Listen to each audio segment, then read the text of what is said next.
with the costs of housing being so high on the island, how does rent make the mortgage make sense? I think it does depend on your situation and what you're paying for rent.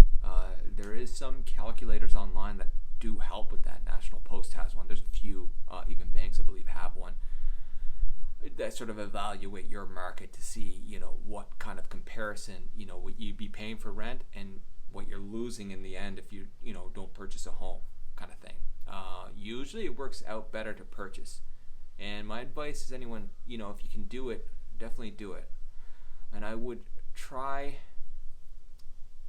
it's hard to say. I mean, I would try to keep strong in my search, in my hunt, because the market's really wild, and you try not to get too emotionally bound to a house that you see immediately, just because you may not win that offer. You're dealing in an environment that's pretty chaotic, and bidding is something that happens often.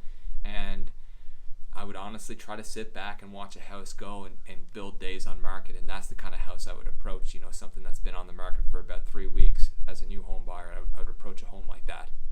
That way you can take your time thoroughly, go through your conditions on that house, and those are the kind of buys that would, I'd be looking at. But you asked me about renting or buying, if that makes sense. So definitely, I think purchasing would be beneficial for you, especially if you're sticking around a certain market for about 5 years. If you're sticking around for about 5 years, buy. If you're not, rent, and then evaluate your rent as well, because obviously if you're renting a furnished condo downtown for $5,000 a month or $2,500 a month, you're going to do better off purchasing, and you should do that right away. You, as an investor or somebody hunting, should be looking for what does cash flow before you bite in. You definitely want to do your math, and if it doesn't really make sense, you fortunately shouldn't approach it. There's a lot of expensive things out there on the market. There's also higher rents, so with that high price, there should be some room for some cash flow. And if there isn't, I would stay away from that investment. And if you can't stay away and you really like something, then you find a way to make it work in that property, whether or not it's 6 bedrooms and you can rent each bedroom out for a maximum dollar and then make sense of it, then that would be an approach I would take, rather than, if it's not cash flow, do not do it. You're going to need that cash flow. What's Daniel's favorite meal? Lately it's been chips and dip.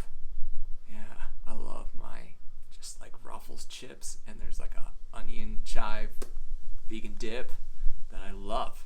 Or nachos. I'm good with either. What 3 things inspire you? Inspire me. Oh gosh. I don't like this. Now we're getting deep. Inspire me.